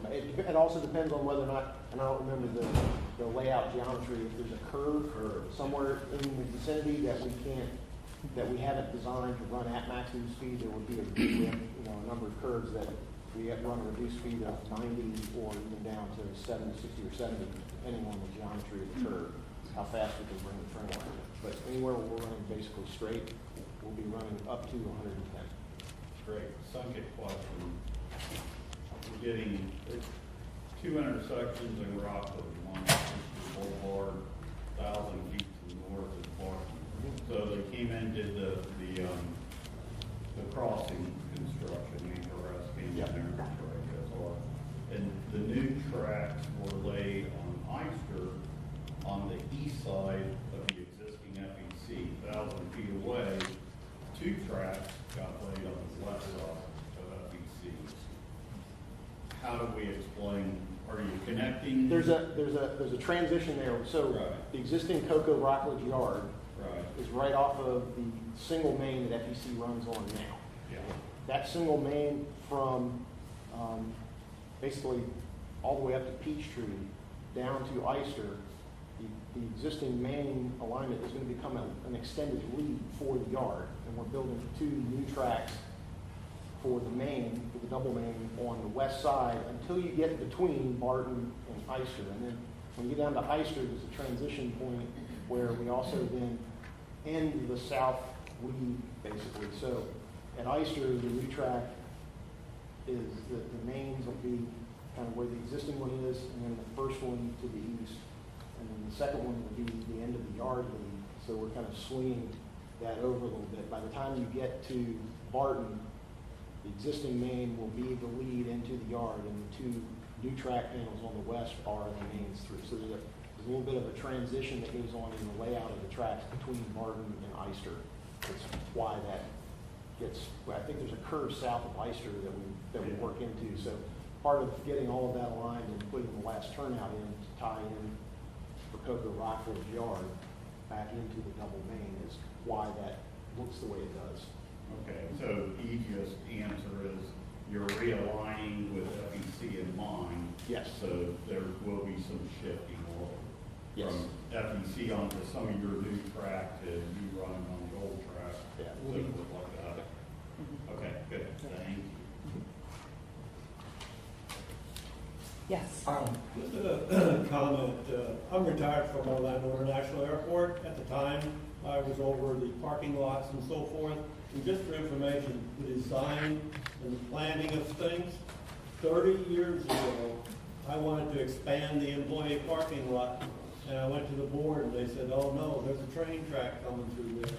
And so that track is exactly where they told me it was going to be, going down to the new terminal.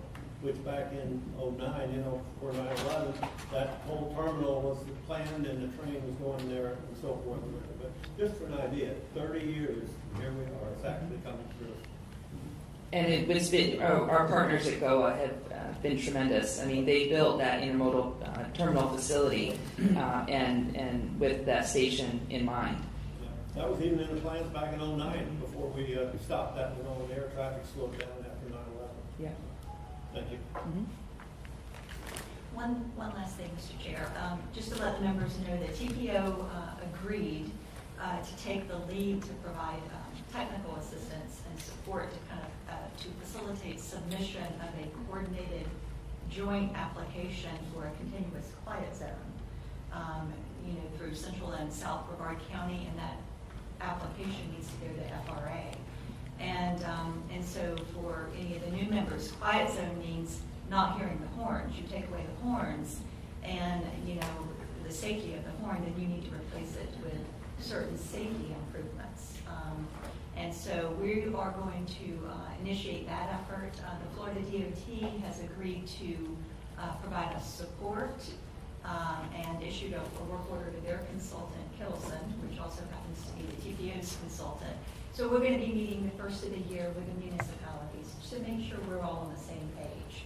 You've got the county reviewing their plans, you have the different municipalities reviewing their plans. So it's just bringing us together, understanding what we have, and just kind of getting us geared up to submit an application for those improvements, or for the quiet zone.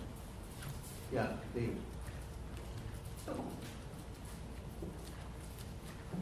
I know we kind of feel like we're abandoned, but remember when they were designing this, they had to sell it on speed. So I would just like to remind you all that Brightline isn't stupid. They understand, they see the revenue source here from Orlando to the beaches and to the Space Coast. We will be provided for, but let's get the trains running first. Mm-hmm.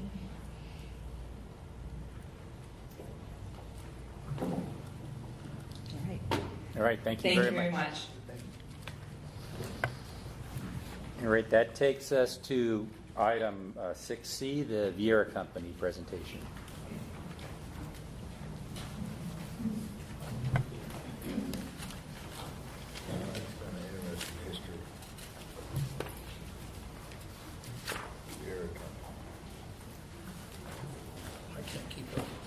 Good morning, everyone. Thanks for having me. My name is Eva Ray. I'm the Vice President of Community Management and Communications for the Viera Company. The Viera Company is a master developer for the community of Viera.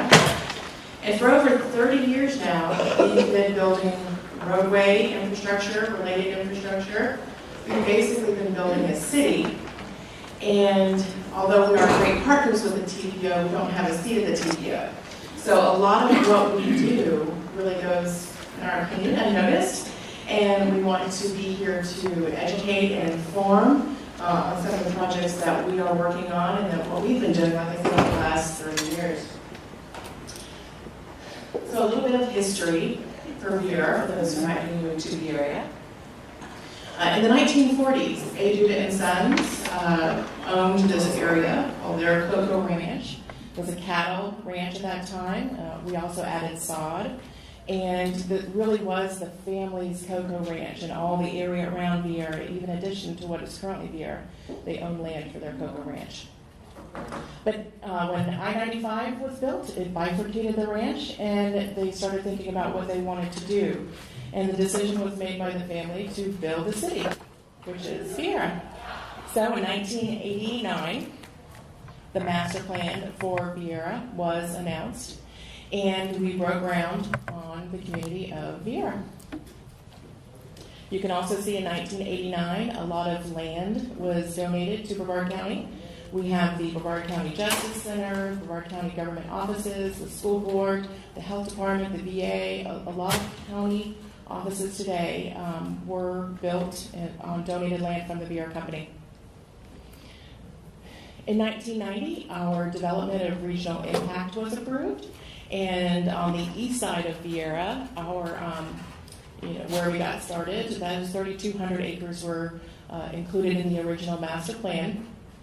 So we'll go into a little bit about DRI in a little bit, but that's when we were first approved. In 1991, we donated land for the zoo as well. 92, Viera Boulevard was constructed from US 1 to Morrell Road. Space Coast Stadium, which opens on donated land again in 1993. In 1994, the Viera Company constructs Stadium Parkway. 1995, the Viera jumps I-95, and we expand, adding 5,800 acres to our DRI. 1996, the VA Clinic and Justice Center opens again on donated land. Then we start getting schools. We have 2 elementary schools. Health First announces its plans to open a hospital in Viera. And then Viera Company donates to the county the land for the Viera Regional Park. Viera continues to expand our DRI, adding an additional 11,500 acres. And the Viera Wilderness Park was approved. And then finally in 2010, the balance of what was the Cocoa Ranch was added to the master plan. Hospital opens in 2011. Finally, in 2017, our final phase of our development order in the DRI was approved. That included the mitigation for all of our transportation impacts between now and build out of Viera. And of course, this past year, 2021, we were ranked in the top 20 of the best-selling master plan communities in the country. Currently, our population is just a smidge over 29,000. We have over 13,000 homes, over 3.5 million square feet of office and retail, over 10,000 jobs, 780 businesses, and our area, our acreage is 20,646 acres. Since we are at the end of our DRI, we have all of our approvals. That is the acreage from now until the end of time. It will always be 20,646 acres. Let's talk a little bit about our master plan, or what Viera looks like in the future. But first, why do you do a master plan? What is the benefit of creating and planning out a community that has a 50-year timeline for construction? Well, as the master developer, we do get to select all the builders who build in Viera. That includes commercial and residential. So you can select your quality builders. You can stabilize your home values and your business values. We do have planned open space with traffic planning and wildlife mitigation. What a lot of people don't realize is 46% of Viera is planned open space. That includes stormwater ponds, parks, the golf course, just open space, conservation area, preservation areas. If you see over here in the green, the VWP number 1 and number 2, that's actually the Viera Wilderness Park. And that will be held in conservation in perpetuity to buffer the River Lakes Conservation Area from Viera development. So that will be held again in conservation in perpetuity. Also, a master plan can provide all the necessities like your restaurants and your workplaces and your recreation places. It's all in one place. It's definitely a live, work, play design. Diversity of housing. Really, there's an entry point in this market for just about everybody. We have elevated landscaping, so we like pretty roadways in Viera. So we are able to maintain those roadways, medians, landscaping at a level that some counties and municipalities are just simply unable to do. And it's a good investment. You know what the plan is, you know when it starts, you know when it ends, and it's a good investment, again, for both residential and commercial. So development of regional impact, I know many of the people in the room here today understand what that is, but it is basically a planned development area that has a regional impact, exactly what it implies.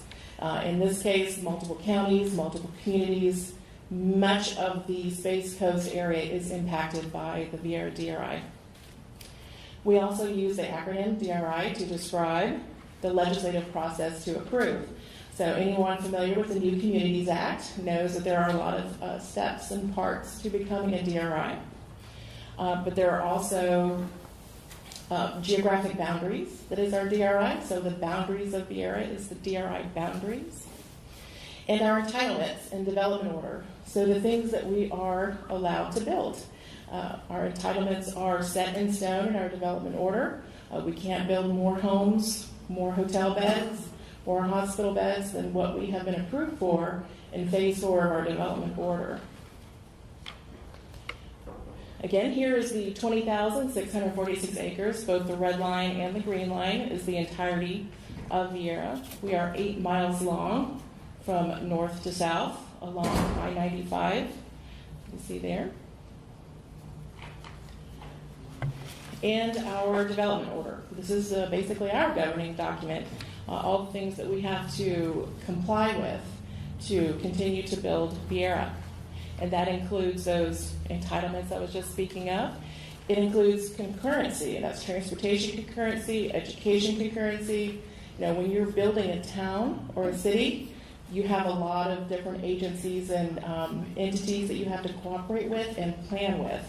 You know, so we know, again, until build out, every inch of roadway that's going to be in Viera. It's already planned, it's already done.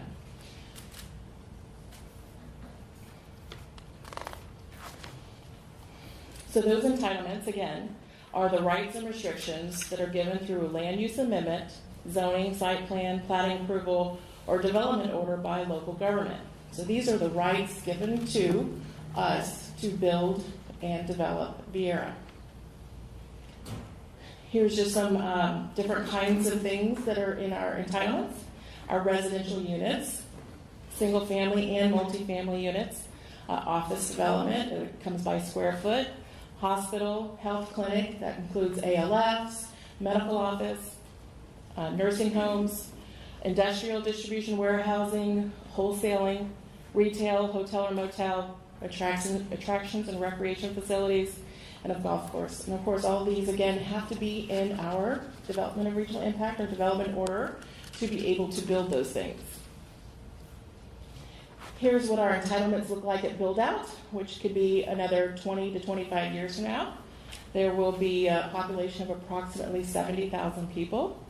We'll have a smidge over 21,000 or 31,000 homes, about 7 million square feet in office and retail, about 25,000 jobs, about 1,000 businesses, and again, it will remain 20,646 acres. Let's look at infrastructure. So again, we've been building roads for over 30 years now. Currently, and this is just collector and arterial, this does not include all the neighborhood roads or connection roads, but we've spent almost $300 million. You can see our completed roadways, our planned roadways, completed intersection in the tan, and our future projects there in the yellow. So roadways alone, close to $200 million.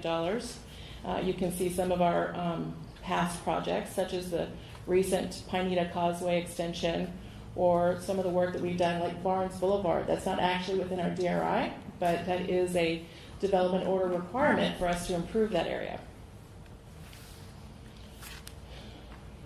Total completed intersection investment, a little bit over $21 million.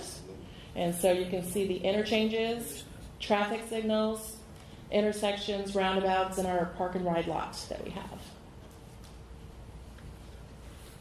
Total future investment, so these are the roads, again, major roads that we have yet to build.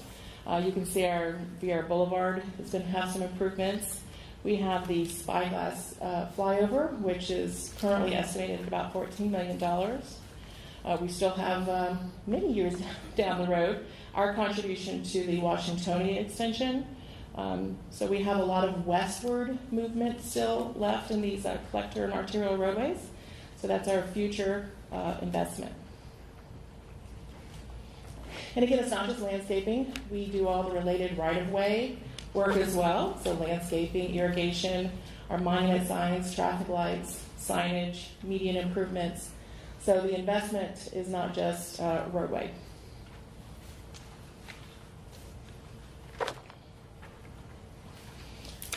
Again, some of our future projects that we're looking at: Spyglass, Washingtonia Extension, Stadium Parkway, again from Tavistock to I-95. We'll do some improvements there.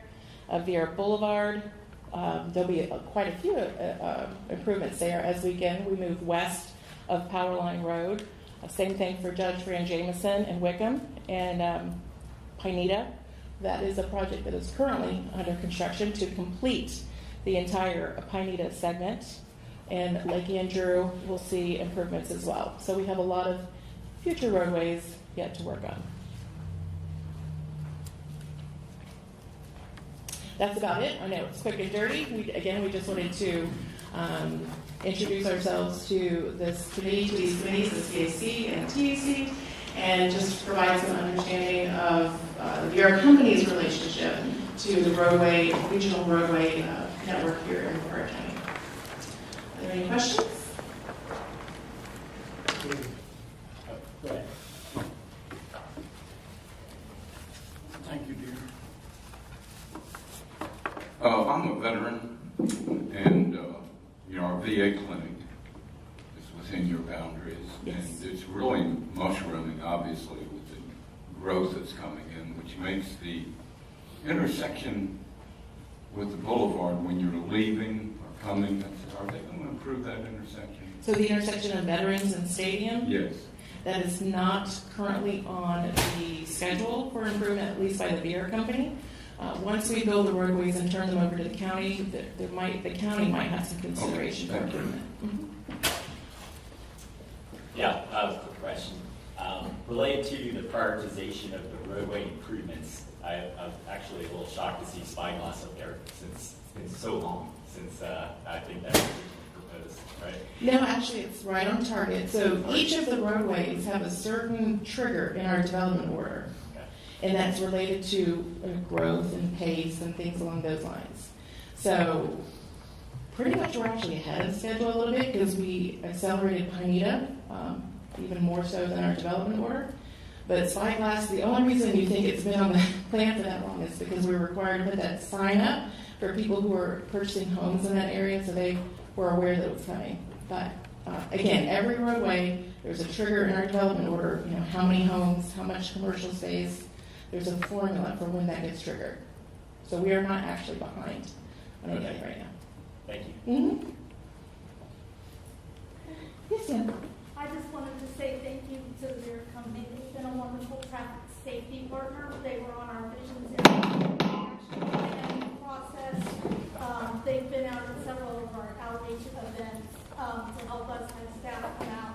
And I do know that Eva does even traffic safety during her new resident orientation. So we want to thank you for being such a great traffic. Thank you. I appreciate that. Thank you.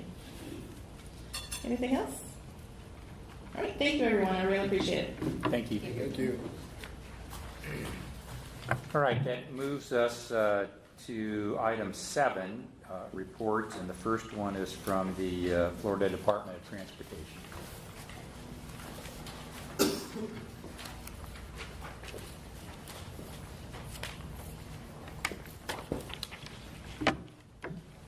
Good morning.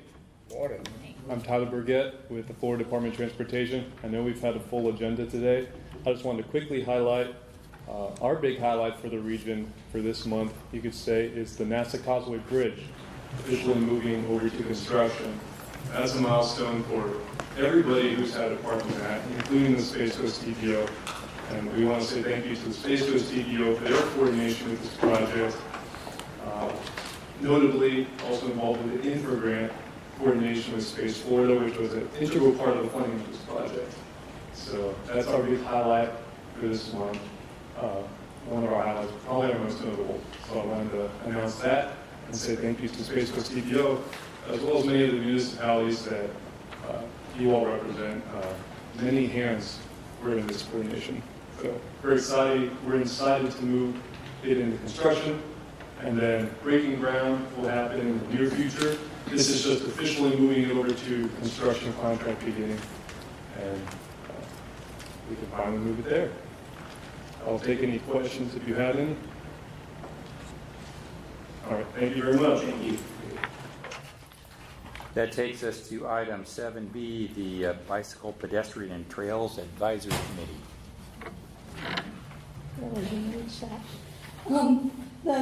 The BPAC committee last met on October 25th, and they heard presentations on the North Brevard Trails wayfinding plan and amenities. They did have a meeting scheduled for December 13th, which has been canceled. So the next meeting of the BPAC will be January 31st of 2022. And I would just like to mention, we are in the process, or will be very shortly, asking for nominations for our annual awards that we do. These are awards awarding people that have excelled in the area of bicycle, pedestrian, or trail initiatives. So if you have anybody that you have in mind, just shoot me an email and let me know, and then we usually just kind of look at it and see where it fits in. We've had different categories over the years, so if you know somebody that would qualify for one of those, I would say by mid-January, let me know. Thank you. Next, we have the Transportation Disadvantaged Local Coordinating Board and Space Coast Area Transit Update. Good morning, everyone. Terry Jordan, Space Coast Area Transit. The local coordinating board met November 29th. Actions that were taken were approval of the bylaws for the local coordinating board. This is the annual requirement that we review and make any recommended changes. No changes were made, so those bylaws were voted unanimously. Next action taken was the approval of the grievance procedures. This is also an annual requirement for review of the grievance procedures annually, and no updates were needed once again.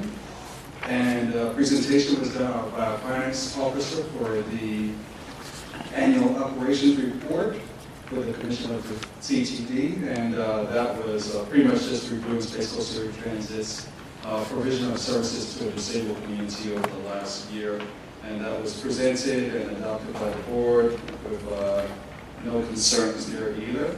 And the last thing that was approved was the 2022 calendar meeting dates. I just want to make one quick note for the group here of the performance for Space Coast Area Transit on the annual operations report. Pretty much we were down 29% of trips compared to the previous fiscal year, and 44% of decrease in miles traveled. This is, of course, primarily due to the closing of many facilities that provide service to the disabled community. We continue to operate our service within the time of the pandemic. Of course, there were less riders that were utilizing the service. Once again, our service continued to operate along the same lines. We had 34% overall clients being to the mentally challenged, going to like adult daycare centers. 23% of our service were to medical dialysis trips, 13 to medical trips, and 12% of our service for the disabled community, which is to work-related purposes. We closed the meeting with the public hearing. The local coordinating board is required to also hold an annual public hearing that reviews the services that we provide related to the local transportation system for our county. There were no public comments or questions that resulted from the public hearing, so we ended up closing the meeting with no comments or concerns. That was it for our local coordinating board and the disabled services. Just a quick update on Space Coast Area Transit performance overall. We were operating about 5% less services and trips provided on the fixed route side than the prior year. The first 6 months of service, we pretty much saw a significant decrease in the trips that were provided to our passengers. And then the last 6 months or so of service, we saw a rebound in trips. So we ended the year about 1.6 million riders, like I said, right under 6% reduction from the previous fiscal year. And with that, I'll take any questions. So that was last year ended September 30. What did October and November look like in terms of fixed route ridership? So we don't have November riderships available to us yet, but October's ridership, that was at 134,000, just under 135,000. That's a 2% increase over the prior October's ridership, 2.5% exactly. All right. Could you just give me a quick status on how you're making out with your ITS integration?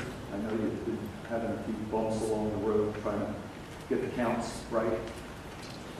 Thank you. So our ITS, for those that are not familiar, we include a system in our fixed route vehicles. We're migrating to our demand response side as well right now. And it tracks our ridership by route, by trip, by location. It also allows for in-vehicle announcements to our passengers so they know the next upcoming major stops. And several other things. One of the biggest components that we see as being very helpful is our app that allows the passengers to see real time where our buses are. That all has been going very well. Greg, the only component we have to now finalize for the fixed route service is validating the automated passenger counters. We, as Greg said, we were trying to get some bumps resolved with them counting accurately. So right now we know the variance is very good. We're getting 95% confidence for the variance. That's saying if the counter says 10 got off, it doesn't say 20 got on, or vice versa. It's actually saying if 10 got on, you got 10, 9, or 8 getting off. So we see the variance is working pretty well. And in the next couple of weeks, what we're going to do is have a couple of people going out and validating the actual count. So if the counter says 10 got on, there's a person that's going to physically on the bus to confirm that 10 passengers actually were on board the bus at any particular time. We're going to also look at it real time. As I displayed previously, you can look at any bus route at any point in time and see how many people are on board that bus at that point in time. We're going to verify that that is also accurate information that's being displayed. So you need volunteers? By all means, I'll talk to you after the meeting. And so the second part that we're working toward now, like I said, is going to be the demand response side, because we don't want to leave out our passengers using demand response service. And what will allow for us to do to make the 15-minute calls to that passenger prior to the bus arriving, or the vehicle arriving, excuse me, to let them know the vehicle is en route to them. Because right now there's a 30-minute window, so if your bus can get there from any time from 8:45 to 9:15, what we're going to do is allow the passenger to know, okay, that bus is going to be here at 9:10. And then also we'll be collecting the same type of information, not passengers on board, because we have that already, but where the vehicles are located and how quickly they'll get dispatched to the next location for the residents and the passengers. Thank you. You're welcome. All right, thank you very much. Thank you all. Next presentation is our public engagement report.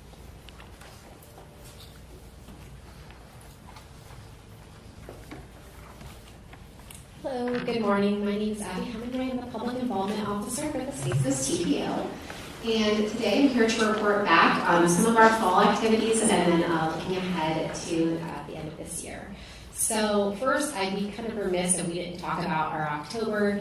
We were recognized in the region and across the state for our outreach events for October and November. So I'm just going to briefly go over them real quick. It was an extremely busy month, specifically October. We kicked it off by celebrating our 21st Walk to School Day in partnership with Brevard Public Schools, where 23 different schools joined us, joined other schools across the world to emphasize the importance of issues like increasing our physical activity, pedestrian safety, traffic congestion. This is an annual event that we have every year. And it garnered a lot of media attention. We were covered by 3 local news agencies. Next up, we also worked again with Brevard Public Schools to cover National School Bus Safety Week. We also partnered with the Titusville Fire Department, Titusville Police Department, and the National Coalition for Safer Roads to recognize this important week. We went to Mims Elementary in the north area of the county and surprised students that morning with safety goodie bags. We also surprised the bus driver of that route. So it was very important for us that we made sure that we got out there and spread some good cheer. Wanting to create new events and safety initiatives is really important to the TPO. This year, we partnered with the Brevard Association for the Advancement of the Blind and the Melbourne Space Coast chapter of the National Federation of the Blind to collaborate together to recognize White Cane Safety Awareness Day. We held a pop-up safety event in near Satellite Beach, where local advocates spoke and they crossed an intersection to raise awareness. This was a very impactful event, and it also helped us identify new traffic safety advocates and stakeholders. It was also a busy time on social media. We used our platforms to help spread the message of pedestrian safety for Halloween, as it's the #1 night of the year when children are hit. Our safety campaign reached over 22,000 people on Facebook and had over 800 impressions on Twitter. So really important to get those safety messages out, and we partnered with our local law enforcement and also our PIOs to help spread those messages. Of course, it wouldn't be a fall recap if we didn't talk about Mobility Week. By partnering with Space Coast Area Transit, we were able to garner a lot of news media coverage this year than any year before. And most importantly, we were able to engage many public citizens in the transportation planning process. Thank you to our local and regional partners who helped me that big success. Some of you are in this room today. And then our last outreach event for 2021 really made a lasting impression on our hearts. For the first time in our county, our organization hosted an event to recognize World Day of Remembrance for road traffic victims. We paused and honored stories that tragically stopped short due to traffic crashes. The 50 names that were read that night are a small fraction of those lives that have been taken, nearly 400 over the past 5 years just on Brevard County roadways. The event was held at the Brevard County Government Reflection Pond. We memorialized those lost by displaying victims' names on paper luminaries. We had a video running when we first came in, but it's also on our social media pages as well. During the event, TPO officials spoke about our part in committing to safety on our roadways, specifically Vision Zero, and now many of those family members who attended are excited about participating in our mission, Vision Zero. Moving on to December, this is normally a quieter time of year for outreach, but we tend to focus on holiday season traffic safety by partnering with NHTSA and the FDOT to promote safety messages geared towards sober driving, of course, for the holiday season. So any help in spreading these messages as you see them across our platforms is very appreciated.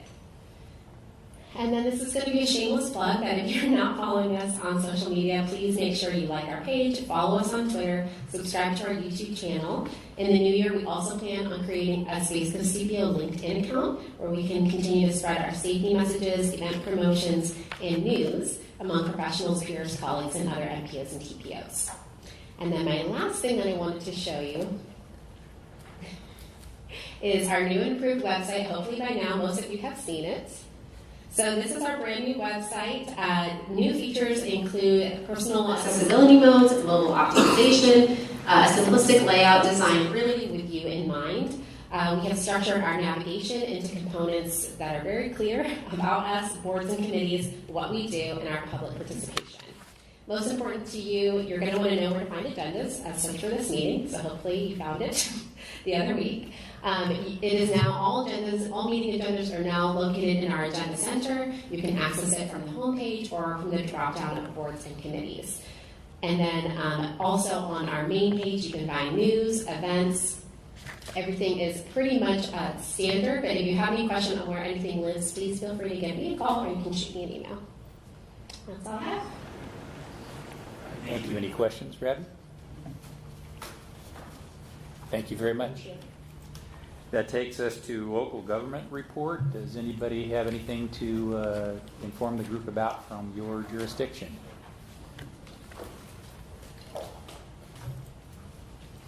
Robert.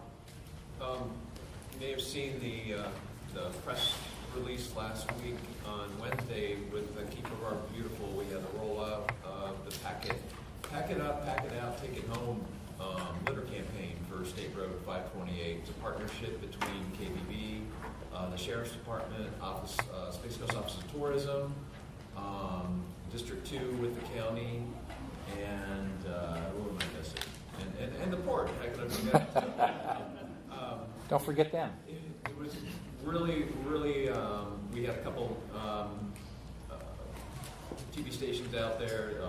Florida Today did a nice article, and with DOT's help, there's now, I think I may have mentioned this last time, there's now 36 litter law signs all along 528 BCSO will be working to give people friendly reminders if they see and escalate it as needed. So it's a great partnership between all those organizations with that program. We'll be seeing PSAs and other things with the logo that'll be coming out. All right, thank you.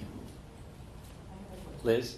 Yeah, so real quick, the South Beach Coalition will have its final December meeting this afternoon. Indian Harbor Beach will be passing the torch to Melbourne Beach, where they'll select a new TPO member and an alternate today. And of course, they're trying to so keep you updated. And then one quick thing for the group. You know, Georgiana was talking about Vision Zero and how we have to get better. I have a meeting with Yvonne Reines this afternoon, who was a TPO member, city council member from Melbourne, whose nephew was in an awful accident this morning on US 1 near NASA Boulevard.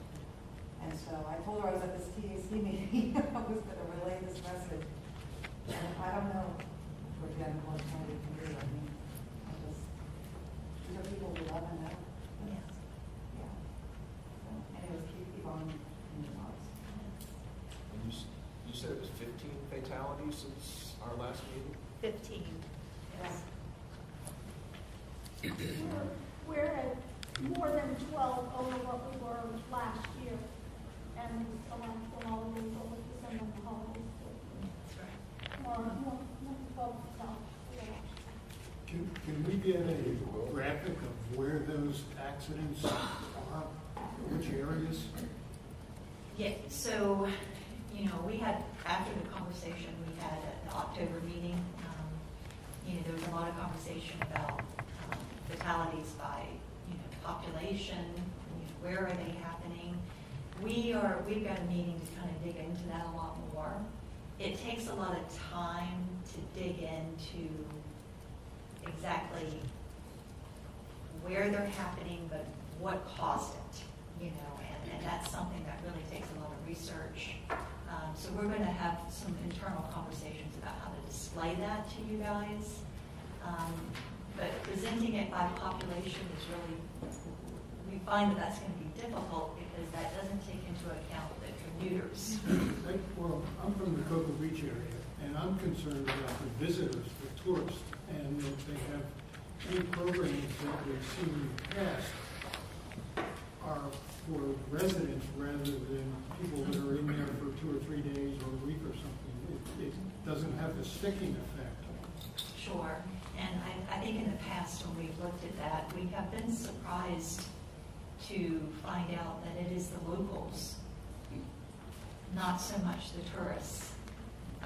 Now, Kim, if I'm wrong, but that's what we have been finding when we have dug into the data. So that was interesting. Yeah, I don't have the number off the top of my head, but state statistics are the same way, because everyone's claiming that, well, we have so many visitors. That's not being put on. Does Florida Today have any interest in that? I mean, that seems like a big story. We have definitely reached out to them. They've been doing a lot of stories on some of our events and what have you. But that is something that perhaps we can focus on. I mean, that's such a graphic number, you know. They did, Florida Today was the first one to reach out for World Day of Remembrance, so they did grab on to the fact that you know, this was something that we were doing and numbers and that type of thing. So Florida Today and 2 or 3 other news agencies did grab on to that particular event, and that's what that event was all about. So, Mr. Chair, I know this is Scott's last meeting as the chair of the TAC. Hopefully this is not his last meeting period, because you have 7 months. Yeah, August 31st is my retirement. But I want to just, you know, personally thank you for your leadership. You know, it really hurts when someone retires and you lose that kind of institutional knowledge. So just thank you so much for your leadership, because you have definitely guided us through a lot of difficult conversations over the years. So thank you very much.